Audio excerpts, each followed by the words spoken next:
Hey guys, through this video I will explain the second part of the financial ratios which include the solvency ratio.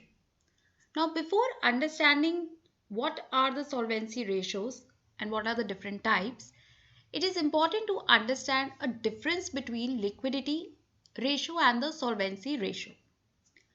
Liquidity ratio of the company is calculated to understand the company's capacity to meet current obligations, while solvency ratios are calculated to understand the company's capacity to meet long-term obligations. Now, before understanding the different types of solvency ratios, it is important to understand the meaning of solvency. So, it is the business long-term financial position. A business can be termed as solvent when it is able to meet its long-term financial obligations, whether it's long-term loans, whether it's any kind of long-term liability that the company is owing. Ratios used to determine the solvency of business are debt to equity ratio, total debt to asset ratio, interest coverage ratio. Need of solvency ratios. Number one, it helps the business owners to understand to what extent the current capital structure, that is the mix of debt and equity, is appropriate. Taking an example, by calculating interest coverage ratio, business owners can understand the company's capacity to pay the interest expenses from the current income. If the company owners think that yes, they are able to meet the interest expenses, and if there is a need for company to acquire debt, they can go and use the portion of debt and can ask the bank for further loan. However, if the interest coverage ratio is not appropriate or is not in favor of company, then the company needs to decide and take a decision to reduce the amount of debt. So this is how the solvency ratio helps to understand the capital structure. Secondly, it helps the lender to figure out whether the company will be able to meet the loan and interest obligations based on the past performance of the company, based on the solvency ratios. Lenders, that is the banks, the banking institutions, can understand whether the company should be given loan or not. Now, the different types of solvency ratios include number one, debt to equity ratio. Again, it's an extracted balance sheet of a company.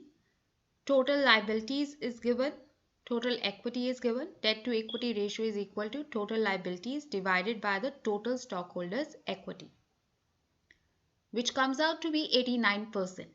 It means that the company uses 89% of debt for every dollar invested in equity.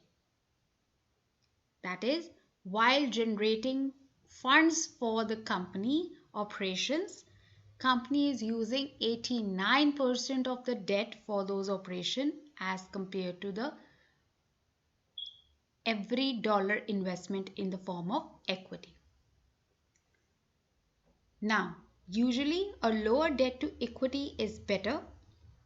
Reason being that it lowers the financial risk and the financial payments that the company has to make. The fixed financial obligations are reduced.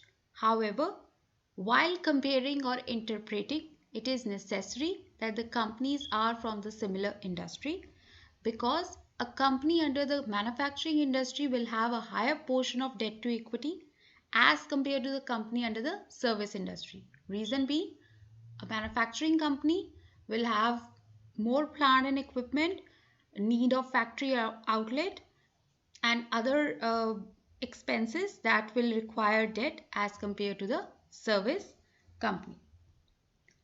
Second type is total debt to total asset ratio. Again, extracted balance sheet of a company. Total debt to total asset ratio equal to total debt divided by the total asset, which comes out to be 23.81%. This means 23.81% of the company's assets are funded by debt and the remaining 76.19% by equity. So while understanding these ratios, investors want to know whether the company will be able to generate return on investment, and creditors will know how much loan does the company have and whether the company should be lent more loan or not.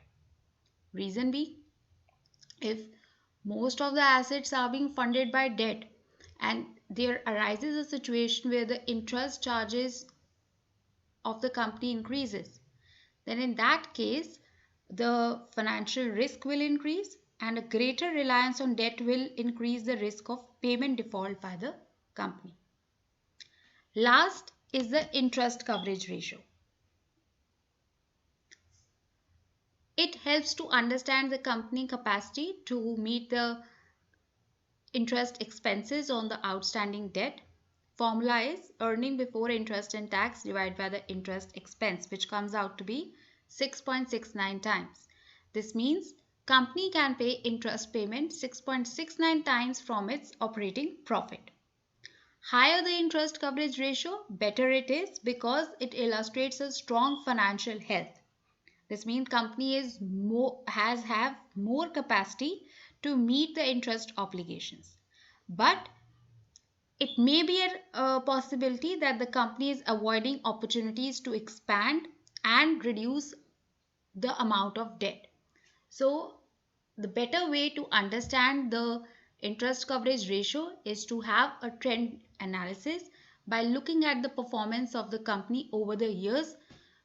Decisions can be made on the basis that whether the interest coverage ratio is appropriate at the time or not. Also, in case the company earns losses in the current period, interest coverage ratio cannot be an appropriate parameter to understand the solvency of the company. Reason being, it tells us how the company served the interest payment on outstanding debt on the basis of income earned. However, a negative income or loss does not mean that the company is not going to pay the interest obligations. Remember, it's a fixed expense which the company has to bear irrespective of whatever income it earned.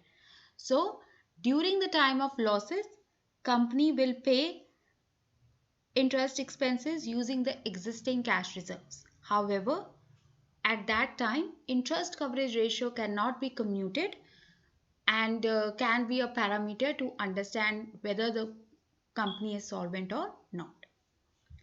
So I hope through this video you will get a clarity on the solvency ratios and how you have to interpret it. If you like the video, hit the like button and subscribe to my channel.